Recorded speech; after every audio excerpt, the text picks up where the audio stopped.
I am a girl writing now.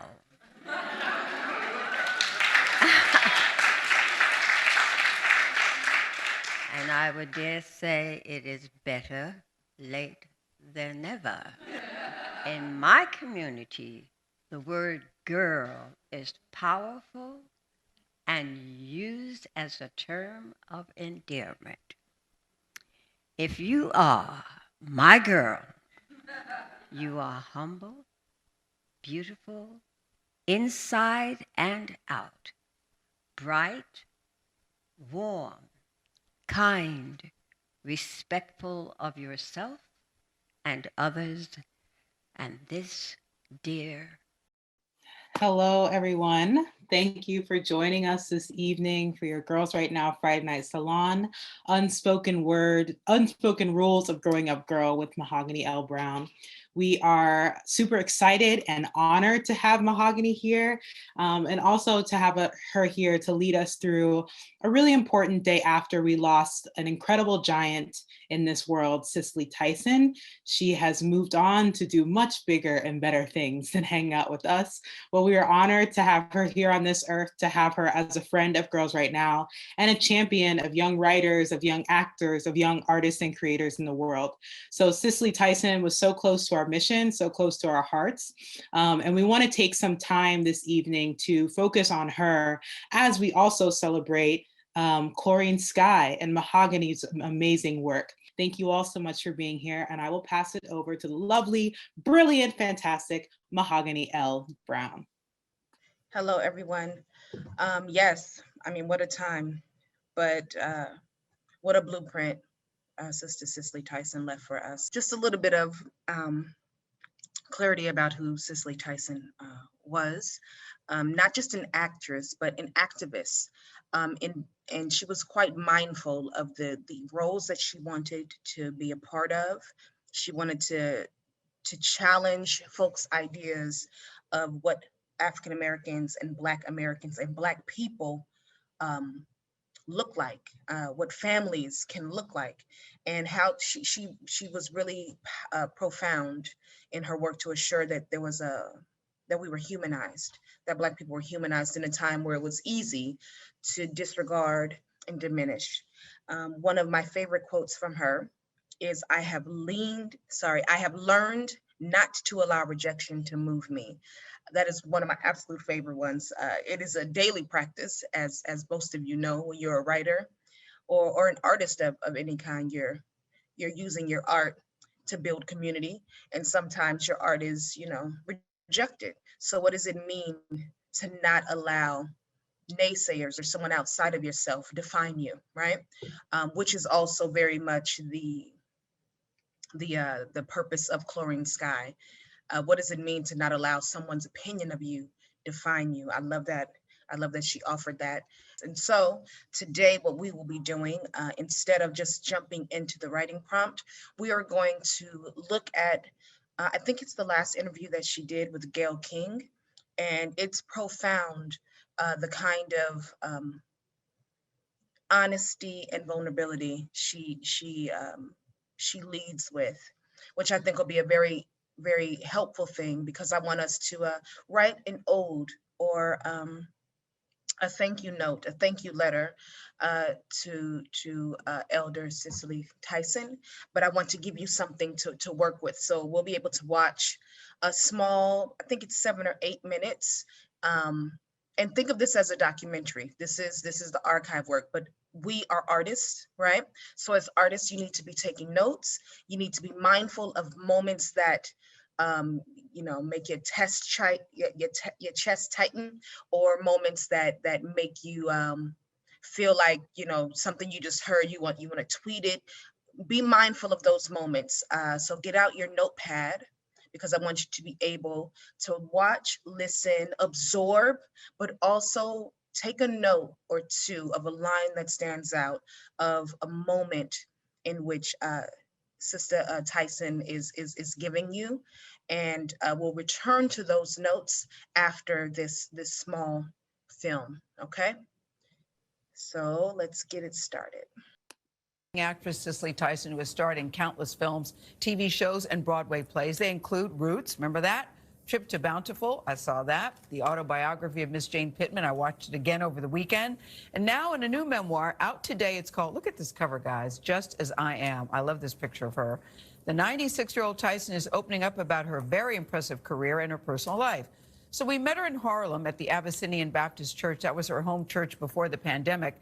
And she talks to us about her legendary career, her love life, it's a doozy, and her process behind choosing roles. Whenever I'm offered a script, what I'm interested in when I get it is why me? Who was that character and why did they want me to play it? And when I get to the point where I feel like her skin has fitted my arm or my mind, then I know there's something about her. As a little girl, what were your dreams? I was a very shy child. If you got 15 minutes of words out of me, you got plenty. You know, I was a thinker. I sucked this finger until I was 12 years old. That's why I have these buck teeth. Born in 1924 to West Indian parents, Cicely Tyson recounts her extraordinary life in her new memoir, Just As I Am. I am an observer of human nature and the dreamer of audacious dreams. The journey to stardom was not an easy one for Tyson, who became pregnant when she was 17 and had a short marriage that lasted just over 2 years. Tyson began her acting career as a single mother, a choice that brought conflict at home. Weren't you surprised, Cicely, that your mother actually kicked you out of the house because you wanted to be an actress? Yes. Oh, she told me I couldn't live there and do that. Suddenly I found something that I loved to do, and I had a child to support. So you weren't thinking, when I grow up, I want to be an actress? No, my mother, I don't know what she wanted me to be. She thought that I was going to live in a den of iniquity, because we grew up in the slums, okay? Lots of prostitutes walking up and down the street. And that's all she knew about movies. Her mother eventually came around, and their connection is a strong one to this day, especially in this church. And I feel that her spirit is here. And so I bought this pew in her name. So this was a way to honor her. That's right. Tyson made her on-screen debut at 31 in the 1956 film Carib Gold. Shortly after that, she enrolled in an acting school run by Paul Mann, a well-known acting coach. She found herself alone with him after her first class, and she writes about a traumatic encounter. He said, "Excuse me, Miss Tyson, I'd like to talk to you." So I turned around and came back, and before I know it, he pulled me down. And he was touching you and groping you? Yes. No, what he wanted me to do was something worse than that. I thought about the whole incident when I got home. And, you know, I never shed a tear about that until this moment. All these years later, it still affects you that way. The whole thought that you could go out innocently to achieve something, and it turns out to be something so vulgar and coarse and demeaning to you as a young black woman. But I made up my mind then that I went there for a reason, and that reason had not changed. It sounds like a Me Too incident before we were even calling it Me Too. And some people would say, but why did you go back? And to that you say, I went back to get what I was told I needed in order to achieve what I wanted. And I think of the many young black women who go through that and are devastated by it, and it kills their dream. I was not going to let that happen to me. Through her sheer determination, her talent blossomed and landed Tyson the headlining role of Rebecca in Sounder. You've got you a low-life job, Mr. Sheriff. The 1972 film about a black sharecropper family. Bye, Daddy. Bye, sir. And a conversation with a white journalist about the movie pushed Tyson to find new purpose in her calling. And so you're promoting Sounder. A reporter said to you that he felt a bit of bigotry in himself while he was watching the movie. When I asked him why so, he said, I was uncomfortable about your older son referring to his father as Daddy. I said, do you have children? What do they call you? He said, they call me Daddy. And I thought, my God, this man is thinking that we're not human beings. And I made up my mind that I could not afford the luxury of just being an actress, and that I would use my career as my platform. Namely, you want black people to be seen as human beings. That's right. After playing over 100 roles on the stage and screen, Tyson has won 3 Emmys, a Tony, and an Oscar. This is the culmination of all those years of have and have nots. But beyond her public success, her memoir documents her love story with jazz icon Miles Davis. They were married for 7 years, but their romance spanned decades. Friends always wondered, why in the world are you with Miles Davis? Because you're right. He was unfaithful. He was abusive. You said Miles needed to be saved from himself, and you needed someone to save. Well, listen, people who hurt, it's always the person that is closest to them that they hurt. And I was in love with him. Yeah. He was a beautiful human being. But you know what? On his deathbed, he wanted you to know that he was... sorry. Yeah. Tell Cicely I'm sorry. Was he the love of your life? Yes. Was he? But did you think you could never find love like that again? I haven't. You haven't. Have you been looking? No. I'll ask you this. What does it feel like to be 96 and a legend, Miss Legend? I'm amazed every single day I live. Do you feel like you have more to do? Yes, that's why I'm still here. I mean, what my life became is not what I expected. I had no idea that I would touch anybody. When the time comes, what do you want us to remember about you? I've done my best. That's all. Oh, she Wow. gives me chills. I just... I've done my best. Right. So, looking briefly at that, if you can put in the chat window something that stands out. Something that stood out for me was her moment of kind of breaking down when she thought of how she was treated when she was assaulted as a young artist, as a young woman, as a young Black woman, and what that did to her drive, how she refused to let that scare her away from her purpose. Something else that stood out to me, that she decided her purpose was to advocate for the humanity of Black people. Anything that stick out to you? I love her observer of human nature. That was a great, great moment. Impressive how she persevered despite being an only mother and a harsh start. Her unwillingness to never give up. Dreamers of audacious dreams. Oh, dreamer of audacious dream. Isn't that the name of like a life story? And beginning her career at 31. Word. Who says that there's an age limit on when you are allowed, you know, to start your passion, to fight for that thing that feeds you, the fire in your belly? So, teen mom, do you think you could ever find love like that again? That was a good one.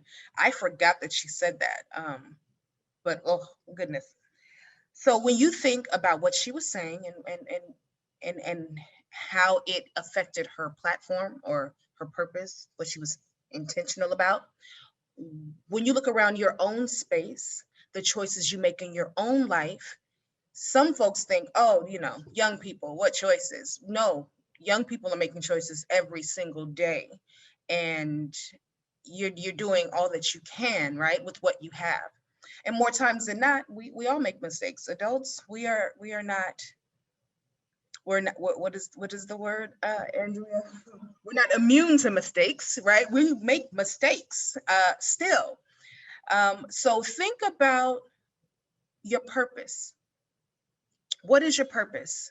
I want you to write for the next 6 minutes, 7 minutes, what your purpose is and what you want to use your platform to talk about. And again, every day we change, every day we evolve. There is no hard stop, but there is something that feeds you when you're writing, or there is something that feeds you when you are advocating, or there's something that you are passionate about and you will go outside to protest for. There's something you will rally around. What is that thing? And I want you to think about that thing and write an instruction manual. You can write a letter to it, whatever you need to do to flesh it out. I want you to start thinking about that. I know that I'm in a room of writers, so I don't have to give you a running start for this. I know you have that thing. We're just going to put on the music and we're going to let you write for the next 7 minutes. This is what I call a 7-minute flush. Just push it all out, right? Write out all of your ideas and your feelings, and we'll come back.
We have 2 more minutes, just 2 more minutes.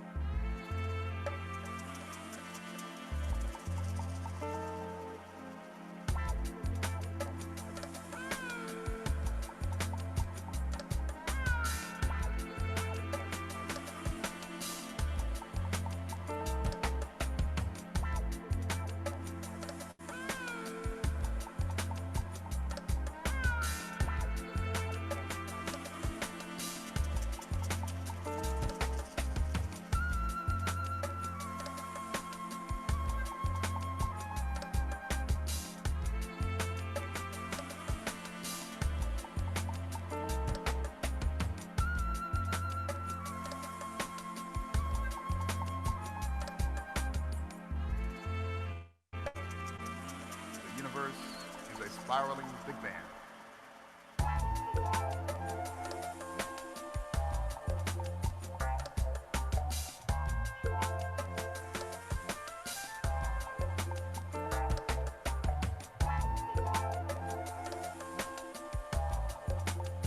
All right.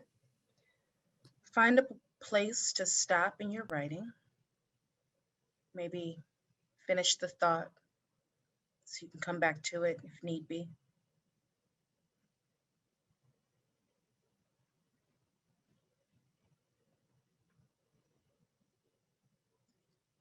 Okay. It's far more difficult doing salons online because I can't see people's face and see like, how are you doing? How are you feeling? So I'm just going to guide you through a quick breathing exercise. So go ahead and put your pen down or your whatever writing apparatus you are using. Put both feet flat on the ground or cross your legs. Make sure you feel like you are as peaceful as possible in your placement. Close your eyes, take a deep breath in through your nose. Hold that breath. Exhale through the mouth. Let go of the doubt. One more deep breath in. All the good. Hold that breath.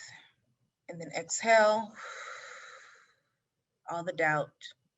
Writing can be intense. It can be hard. We hold all of that in our chests, in our shoulders. The stress, it really never leaves, right? So we want to be mindful of the way we hold the tension so that when we come back to writing, we're not still holding that same energy. Looking at what you've written so far, I just want you to scan over what you've written. And we have a small legend that I'm used to using, an editing legend. I want you to make a star by a moment you really like. Make a star by a moment you like.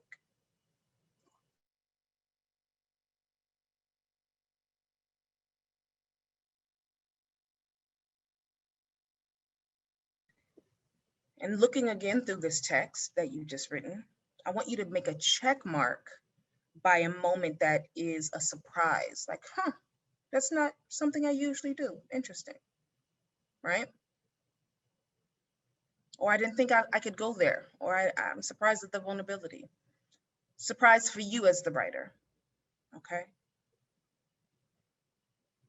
So we have our star and we have our check mark. There can be a couple of places that this shows up in your text.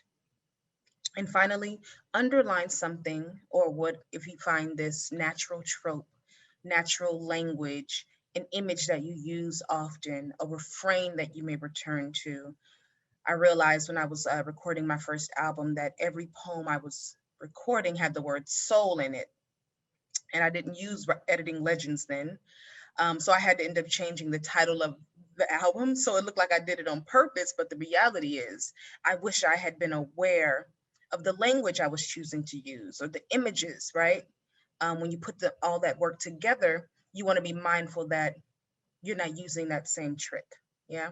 So if you want to talk about soul, like I did, I then decided, okay, next time I can say essence, or I can say soil, or I can say sky, or I can say energy. There's so many different ways we can talk about the same thing.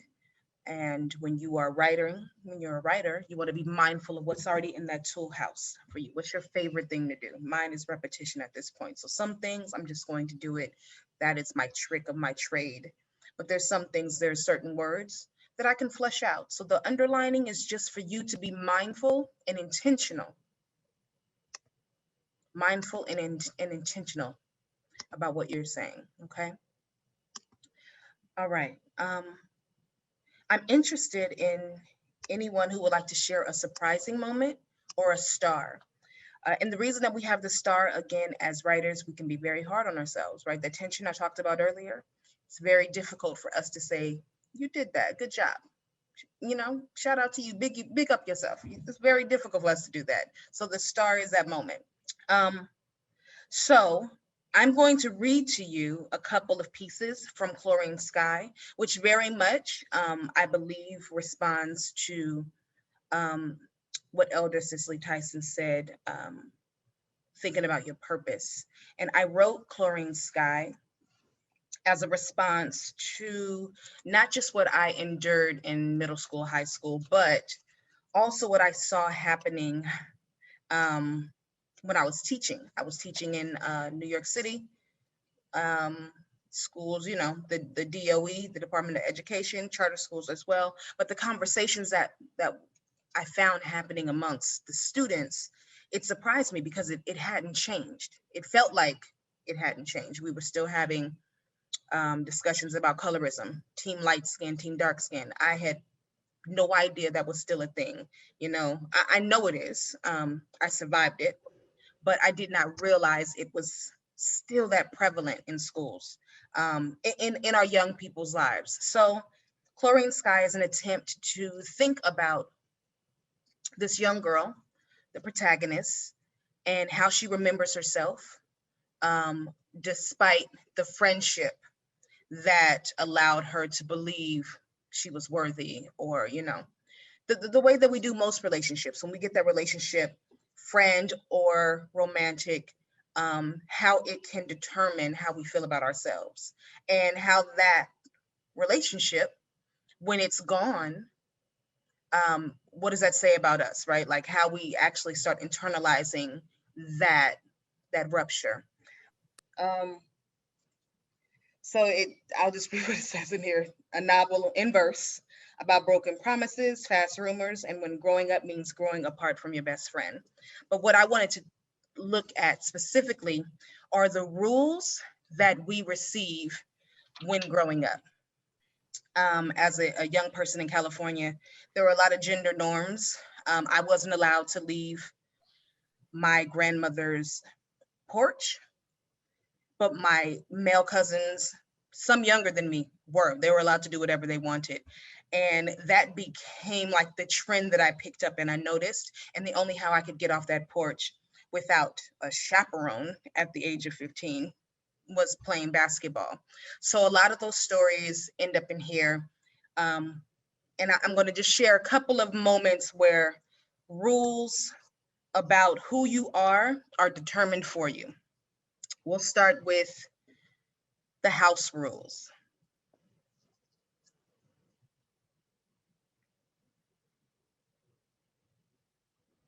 My first time out with Clifton. I know the world is going to end. Mama don't play that company over when grown folks out the house business. And even though Issa is home with cousin Inga, they ain't grown. They're just teenagers with a curfew that ain't dictated by the sun going down and the streetlights coming on. They're just teenagers who curse when the neighbors are looking, but never when their own parents are looking, because they ain't got a death wish. They're just teenagers with a taste for the kind of freedom they've only seen on sitcoms, the kind with two-parent households, not homes like ours.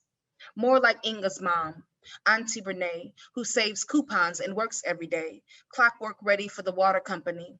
More like Inga's mom, Auntie Renee, who on her day off will drive by different houses with for sale signs plastered in their yard, with her eyes bright and dancing, singing Luther Vandross to whoever is in the passenger seat. More like Mama, who tells me to ignore Issa's attitude because she works too many hours and ain't got time to listen to our argument when she finally come home. More like Mama, who calls me her baby, mostly because I am the last born, who works too many hours to make it to my basketball games, and the house better be clean because you don't want to get on her bad side. More like Mama, the sweetest woman I've ever known, who still got rules that we better follow because ain't nobody in this house more grown than her. The rules are easy. No boys in the house when I'm gone. Nobody who don't live here in the house when I'm gone. Who left the light on? Who do you think you are? Nobody mess up the kitchen before I get home to cook. Nobody eat all the cereal. Nobody eat all the bread. Nobody go begging for food like we're poor. You trying to make me look like a bad parent? You acting like you don't know no better. No, you can't go over to that house. Yes, you can go to the park. Be back before dark. Nobody walked the dog. Nobody folded the clothes. Who do you think I am? I work all day and got to come home and work too? No fighting in the house. No running from fights. That school better not call my phone. Don't steal snacks from the store. We ain't broke. Make ramen for snack. Make a peanut butter sandwich. Don't use all my butter. Don't eat all my cheese. Take the chicken out the freezer. Ain't nobody take the chicken out the freezer? Nobody call my phone unless the house is on fire. Watch your mouth. Who do you think you're talking to? I'm not one of your little friends.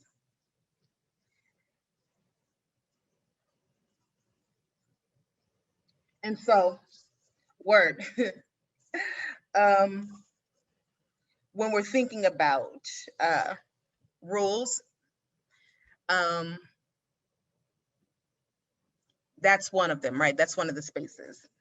Another one of the spaces is how we show up in school, or how we're supposed to accept categories placed upon us. So this is well after the Clifton date, another date at a basketball game. I walk in the game with Clifton. He 2 steps behind me, all lanky and lean. He make me feel pretty. He see me in a way I never thought I wanted eyes to see me before. He looks at me like the boys look at Laylee. So I thought she'd understand when Clifton and I walked in together. Cheerleaders strut by in their orange and green outfits. The tassels and orange pom-poms are small and flurry globes and bounce like sparklers to anyone with enough patience to look closely. This is the part where Clifton looked at me real close. I stop walking, my mouth wide open. He says, "Your eyes are like diamonds." And I want to smile, but I know bad game when I hear it, especially when the entire fourth grade in Mrs. Meek's class worked those same tired similes. The thing is, Clifton said it to me, and he don't know what I worked on during fourth grade English, or how I walk the halls and everyone make fun of me. The thing about bullies is they only notice the people that don't fight back. They take your kindness for weakness, but I'm not weak. I'm just tired of swinging. When kids have a different daddy than their siblings, it's hard to remember what comes first, the heart hurt or the stomach growl. Issa got a different daddy. He's okay, not mean like her, but my dad is a ghost. Mama say some people can't stay out of jail. Issa say he ain't never want you. Her nails click in the air like they close in a casket. Cousin Inga say Issa just jealous, but I know hate when I see it. After fourth grade, I learned you think you so smart is a threat. In high school, without no daddy to show me how to dribble or pivot, with a sister who act like she hate me and a cousin who more sister than cousin, I figure I'm safer if I stay away from light. Ain't no daddy to say, move right, right, left. Mama work for everyone so I don't hold my breath. Just stay away from the spotlight. The light gets too hot for brown girls like me to feel safe. This is when I learned to play not as smart. This is when I learned to keep my hands in my lap during Mr. Wakobe's class. This is when I stopped beating the boys and running. This is when I learned not to run as fast in running and kickball and tetherball and t-ball. This is how I learned to play not as big, because nobody got time for a girl outshining them. My big cousin Inga say, "Who you playing small for?" And I pretend I don't know what she's talking about. She's 5'11" and the tallest woman in our family. She's a basketball coach for the little kid league during summer. And after she saw I had handles in fourth grade, she ain't never let me drop the rock since. Who you playing small for means I don't get to slink into the corner. I don't get to find a home in the shadow, not when there is a court nearby. Inga attends downtown community college and talks to Issa almost every day. But sometimes it's like they don't even like each other. When Issa and Inga's arguments get too big and Issa screams into the phone, it's weeks before I see Inga again.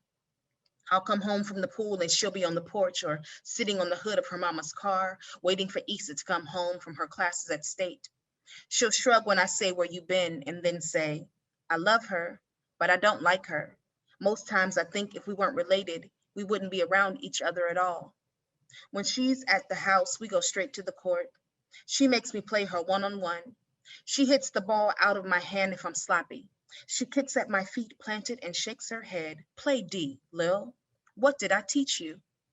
Inga calling me Lil tells me I'm someone's sister. Inga calling me Lil shows me I'm not out here on my own and everything I do means something to someone else. And just like that, I begin to play for keeps. On the court, there is no mercy. I'm a baller, and I don't care who is bothered by all the space I take up. Okay, so before we jump right into the writing, 5'11" too, yes, Maya.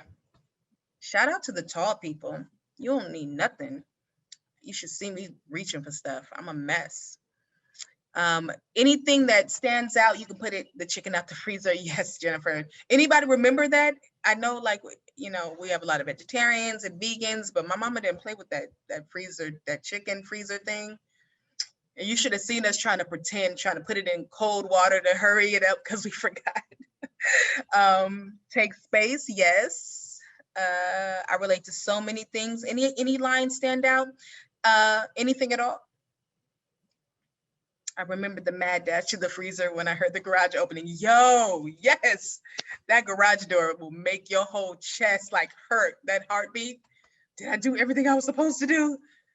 Oh my goodness, try to run out trash before she gets into the door. No, I was already doing it. No, it's fine. I'm not one of your little friends. Definitely, my mother still says that to me. I love her, but I don't like her.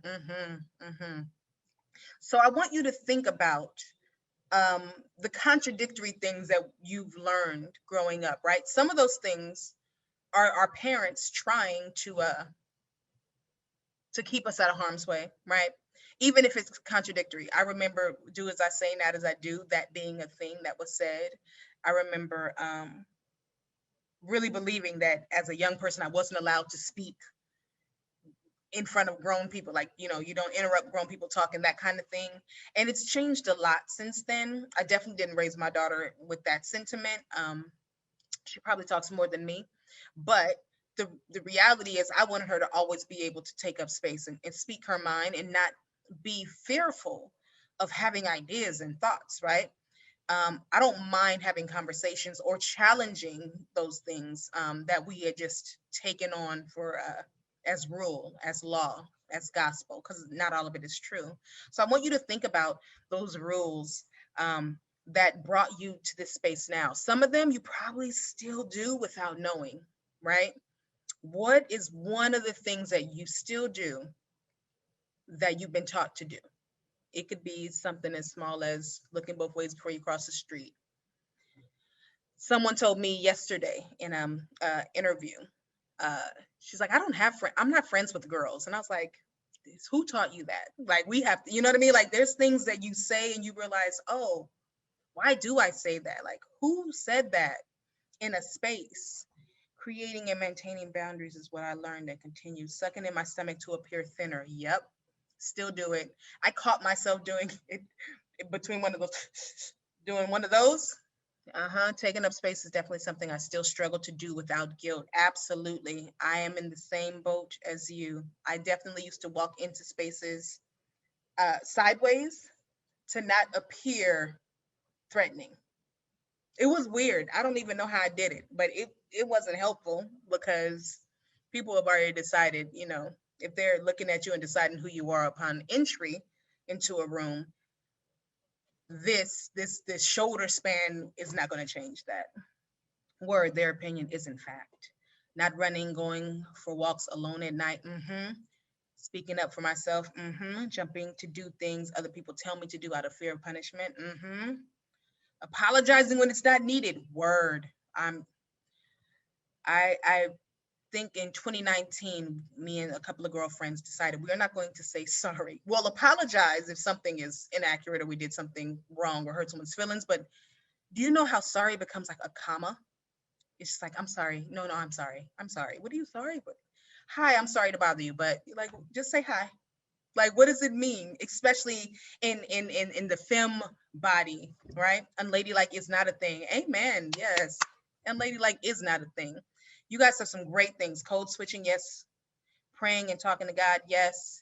Wanting to wear like a bright shade, but being afraid to be in someone's attention, yes. First time I wore red lipstick, I did not wear it because I was told dark-skinned girls don't wear red lipstick. It doesn't look good on them. It makes them look like a monkey. And I did not wear red lipstick until I was 30 something, out of like this shame of what I remembered being told, right? And how absolutely ridiculous it is. My red lipstick be popping. Ruby Woo is the win. So shout out to that. So thank you, Asma. Thank you. So we're going to do a writing prompt using some of that memory, right? Some of those memories as landscape to think about not only how we were taught, but how we've challenged those norms. And sometimes, it was people just working off of whatever they thought would keep you safe, like my grandmother telling me not to leave the front steps. And then, of course, she learned that I could really play basketball, and I was beating up these boys at the basketball court. Like, I was taking them down because I wanted to win the game that bad, and I didn't want them to think that I couldn't play. So I was willing to play, as they call it, street ball, even though they were like super tall, super big, but I was faster, right? And once my grandmother learned that, she's like, oh, I guess you'll be okay then. But it required her seeing or hearing from my uncles like, oh no, she's fighting on the court, she's fine. But what are those norms that we've challenged? What are those memories? Any memory, any moment, I want you to think of that. I want that to be your driving force as you create the dialogue, create the instruction manual on how you got to be who you are today. And of course, as you listen, some of it in the first portion where I said the rules are easy, some of it didn't make sense, right? It's like, don't eat this, don't be begging for food either. You're like, but if I'm hungry, right? So you have those moments where you're kind of challenged with the thing you told me not to do, and I don't want no damn ramen, I want something else. Like, what do I do? So what are those contradictory moments? What are those instructions that led you here today? Sorry, my cat got on the laptop. Yes, cat. Hi, Savannah's cat. This is going to be a 10-minute. I'm giving you 10 whole minutes, okay? And then we will come back. We'll do our editing legend again, and then we'll get into a small Q&A if you have questions for me about process, all that good stuff. We want to play one more of them tunes. Perfect. See you in a minute.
Girl you remember died a long, long time ago.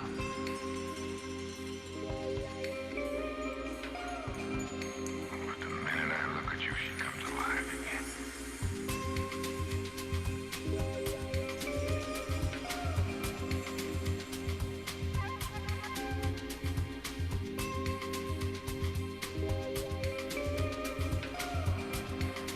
I stop time from touching you.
give you some love.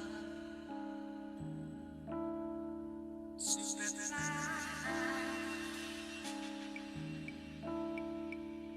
wanna give you some love. So step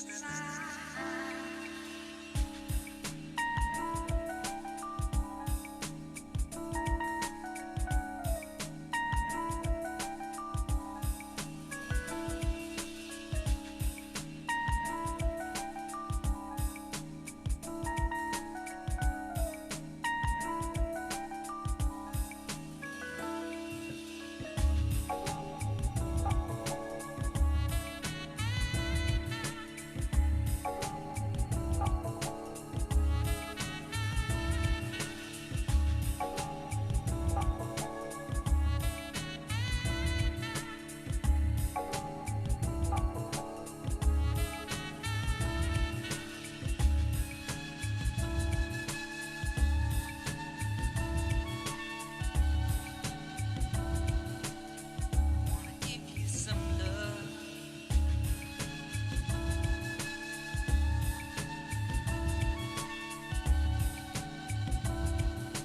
So step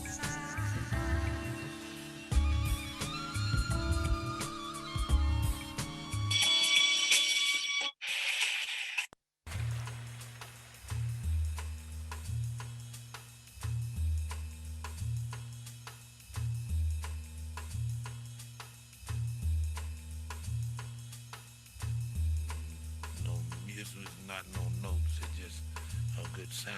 You know, today people go for the great sound. They don't left the music, you know what I mean? So if you got that sound out there, why they can snatch themselves and jump around, they like that.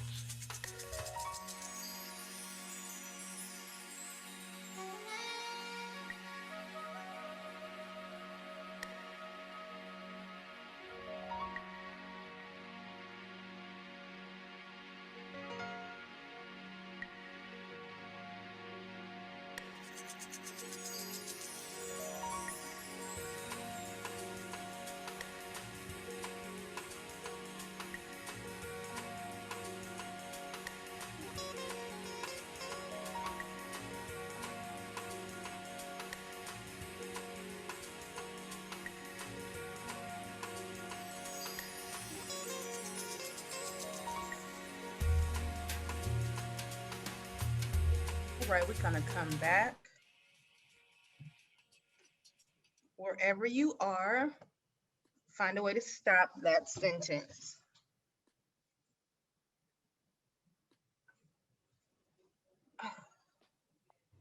Find a way to close your thought for now. You can return to it later if need be. And let's review what we've written and use our editing legend again.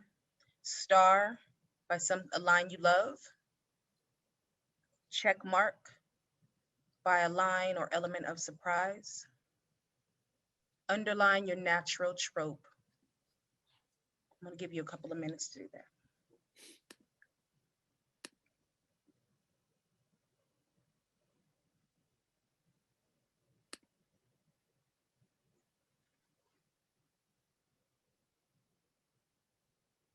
Oh, look at that.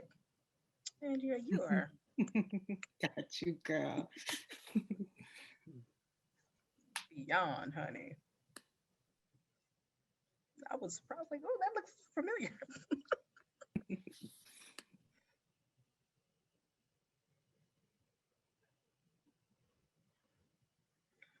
Andrea's here for the slide game, honey. She's got us together. I appreciate it.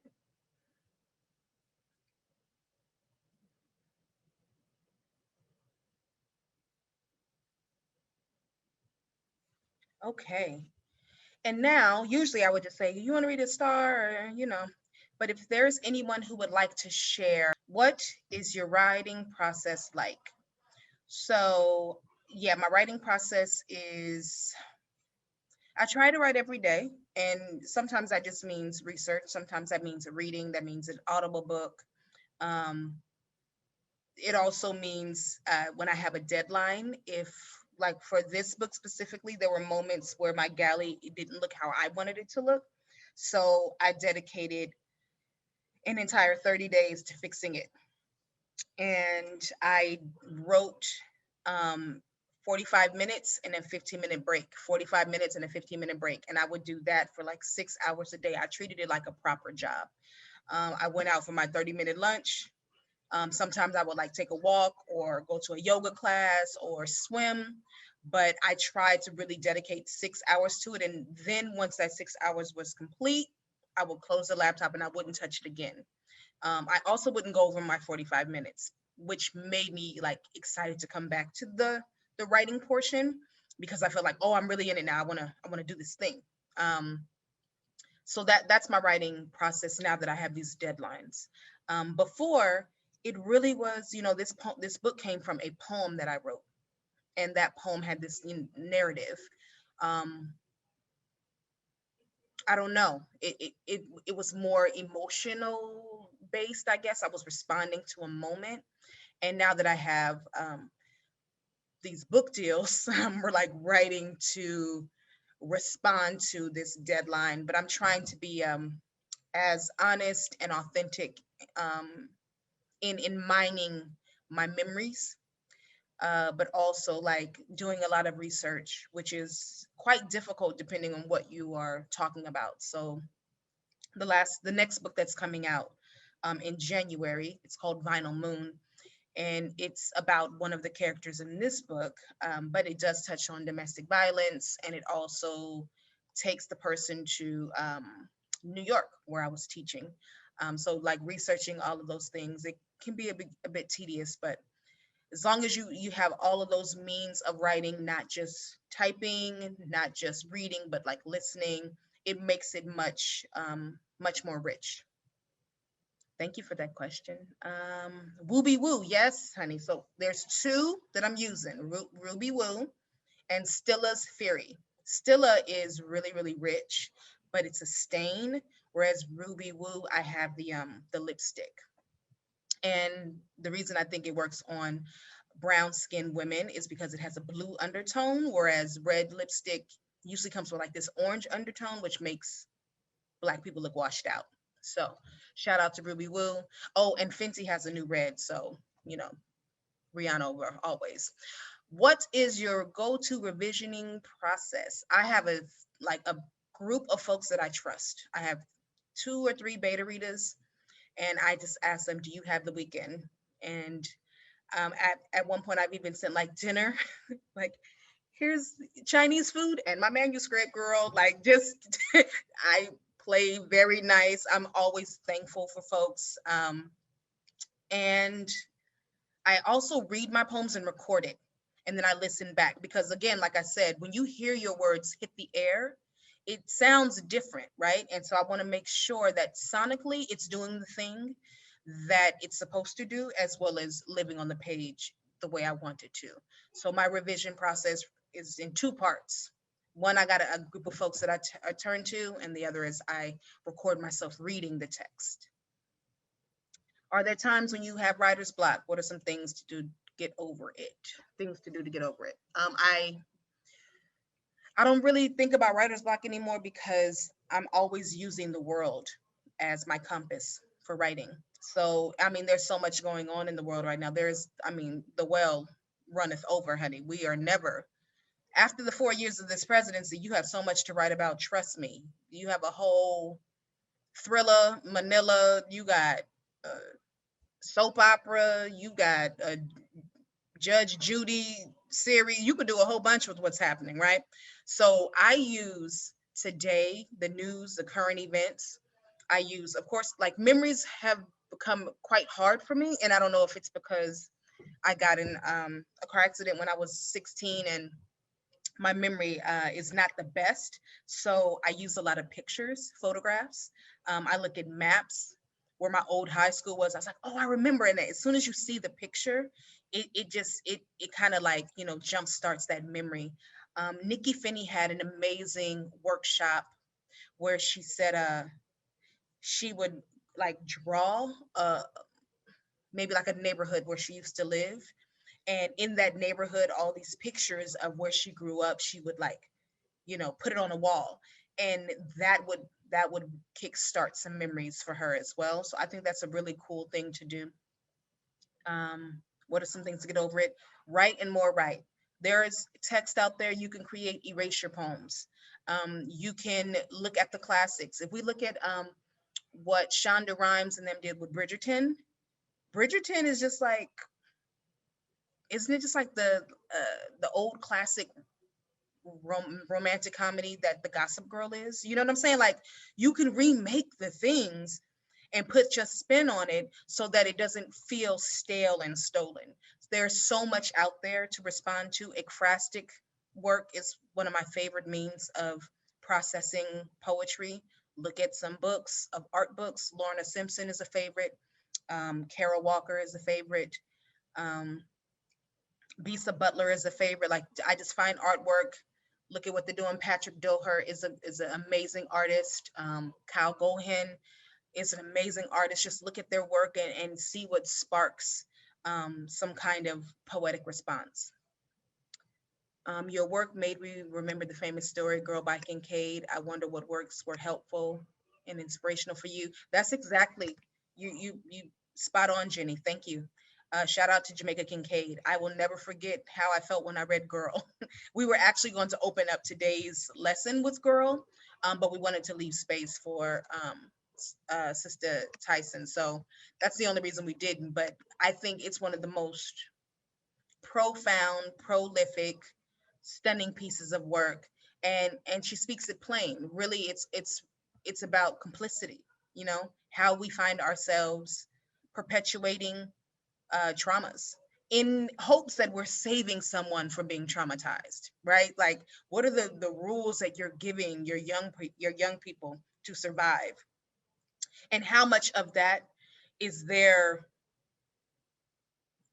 job to hold, right? It's up to us to fix these things, so we don't have to give them the like this weight of, don't be around that person, don't look at this, don't say, like, what we need to make sure that the world is safer, right? But yes, Jamaica Kincaid always. Would you say Ruby Woo is brighter red or a darker red? I prefer darker colors, and I'm looking for a new red. Okay. If you're looking for it, so Ruby Woo is a bright red, even though it has a blue undertone. It is a popping red. But if you're looking for like a plum, um, um, Mac has something. It might just be called plum. Don't give me the line, but Ruby Woo is brighter red. When do you start reading your work out loud to yourself in the process? After I get about 10 pages. I start very early because I use the music of my voice. I feel like I'm a child of hip hop, and my grandfather, he's from Louisiana, so blues and jazz is very much a part of like the undercurrents. So the sound is very, very informative to me. That sound will tell me, it will dictate what story I'm going to tell and how. So 10 pages in, I'm reading. I do. You do that too, Jennifer? That's what's up. How did you choose your beta readers? Trust. I've actually gave my stuff to readers that I love, they're friends, and they not respond. They like, oh, I want to read it. And then they just don't respond, which makes me think, oh no, it sucked. It was the worst thing ever. They don't want to lose the friendship. So you have to get someone who has time, who is like, yes, I will get back to you. Like, they can commit to you in a way that you need to get that work done. So my readers, one is a journalist and a poet, another is a teacher and a poet, and the final one, she like works at a hospital, but she loves reading. She reads at least 4 books a week, which is amazing. I can't even imagine. I wish I could. What books are you currently reading or other poets that inspire you? So I just finished We Will Not Cancel Us, which is like a small book of essays. Under my laptop, which is holding it up, I'm reading Ming Chang, who is so good. She wrote Bestiary, and you should get it. I also just finished reading Mari and the Night Brothers, which is like a YA fantastical. Actually, it's middle grade fantastical novel, and The Prophet by Robert Jones, or he's known online as Son of Baldwin, and it's really beautiful Southern story about queer identity. What was the workshop you just mentioned? What I say, Dina? What workshop? I think it was the one about images. Oh, with Nikki Finney. So with Nikki Finney, I don't know if this is online, but she's one of our national treasures. If you look her up and her workshops, maybe something will come up. But what she offered was, if you are thinking about your neighborhood, like right now, if you just drew a block of what's on your neighborhood, like a little map, and then you added pictures, like actual snapshots from your phone or whatever, then what stories will come up from those images? What memories are triggered by you seeing this map? What happened on that corner? You know what I mean? So it was really helpful. That's thank you for that, Andrea. Bye, Savannah. Thank you for coming. Can relate to your comment about DOE. Yes, Their Eyes Are Watching God was an amazing lesson on colorism. The first time I was able to understand that colorism was a thing in books, it was because of Toni Morrison's Blues Die. And I was maybe 7th grade. I didn't have a name for why people were calling me, nasty things. I just knew that this is what they called all brown skinned girls. Or at that point, I was called a dark skinned girl. But yeah, so I agree. Those are good tips for like being frozen with anxiousness when it comes to feeling your work thoughts isn't worth the paper, or even choosing like which books to read. Okay, so about being anxious when reading and sharing your work, there's nothing to read. It's all about doing. It's muscle memory. It's going to require you being in spaces and just saying, I'm going to share this piece. And it can start small. That's why I do, when we're sharing in the beginning, just share a star. Just share a line, right? When you're just sharing a moment, a line, you become more comfortable. You become more comfortable. Not to say that the anxiety goes away, because I'm nervous every time I read poems, period. But that really speaks to the weight of what you're doing. The truth is heavy. You know what I mean? The truth is heavy. And when you are writing the truth, you understand the power. And you also understand that you have a job to do. So don't worry about the anxiousness being there. You worry when it's not. And one more question. How do you know when you're done? I'm still trying to figure it out, Mary. Maybe I'll tweet about it. I have no idea. Sometimes I feel like I don't want to talk about this no more, so I'm done. Because Chlorine Sky has way more to go. There's more story in there, but I just wanted it to be a moment of revelation. I didn't want to like give a Disney bow and be like, everything's perfect, we're all good. I don't want that. I want to just give these moments because there's so much living to do. And I find that books that allow the reader to live a little bit longer in the text, they are the most healing. Ooh, y'all have some good questions. I'm tankered out. Thank you for having me, girls, right now. Thank you, Andrea. Thank you, all the readers that showed up. I'm excited to see what happens next with this work. You can find me anywhere and everywhere as Mo Browne. Those is my socials. And I'm gonna hand it back to you, Andrea. Thank you so much, Mahogany. We are obviously so lucky to have you again to take us through this brilliant poetic discovery, the editing, the taking the time to star the moments that you like, which we can always forget to do. So, and then also leading us through a tribute to Cicely Tyson. So I hope everyone feels full. Feels ready to go into the weekend. And I would love if the people who are here could unmute and just like start doing the round of applause, start doing the whoop, whoop, whoop, whoop for Mahogany. I'll start. Woo-hoo!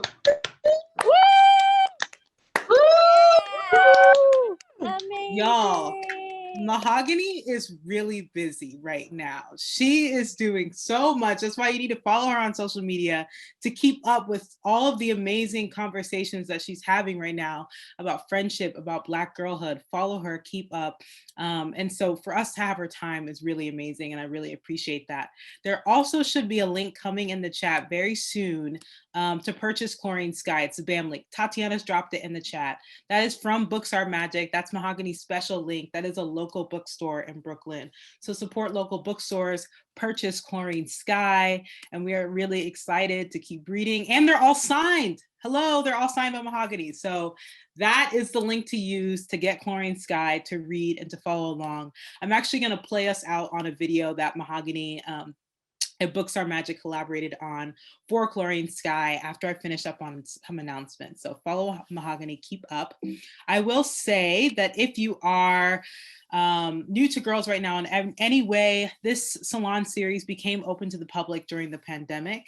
And so we used to do the 7 p.m. clap for essential workers. And while it's kind of faded as a trend in New York City, we are still thanking essential workers and all the amazing activists, organizers, some politicians who are out there advocating for justice. And we appreciate the work of people who are out there, the grocery store workers, the laundromat. I go to the laundromat all the time. So anybody who's out there doing the work, we appreciate them, and we want to thank them as we continue to make it through this pandemic.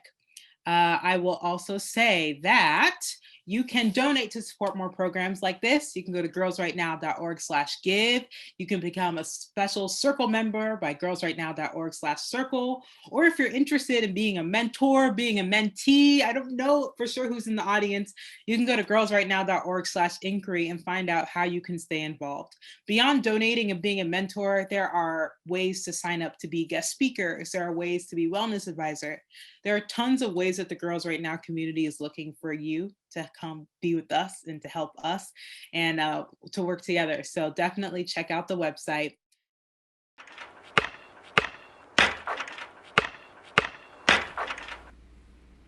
When I'm on the basketball court, I ain't laughed at. I ain't pointed at. I ain't forgotten. I ain't really myself at all. The only place that feel as good as the court is when I'm in Clifton's arms. In his arms, I ain't laughed at. In his arms, I ain't pointed at. In his arms, I ain't forgotten. With Clifton, I feel like I'm on the court. My heart is certain. His hands frame my face. Like my hands hold the rock, his lips come to mine, and my heart flutter the same as when I realize the ball into the air, the net waving a welcome song, perfect aim. No swish, my first kiss, I swoon when I'm on the court. We go straight to the court. She makes me play her one-on-one. She hits the ball out my hand if I'm sloppy. She kicks at my feet planted and shakes her head. Play, D. Lil, what did I teach you? Inga calling me Lil tells me I'm someone's sister. Inga calling me Lil shows me I'm not out here on my own, and everything I do means something to someone else. And just like that, I begin to play for keeps. On the court, there is no mercy. I'm a baller, and I don't care who is bothered by all the space I take up.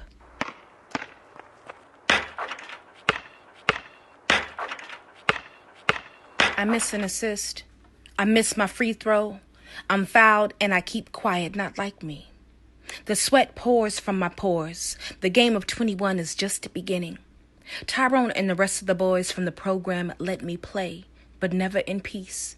My handles, I swerve, ankles intact, don't travel, dribble, pump fake. Tyrone falls for it, swings his arms for the story. No glory, just a clean shot. Look at my elbow. Ain't it just a shelf for a bottle of your tears?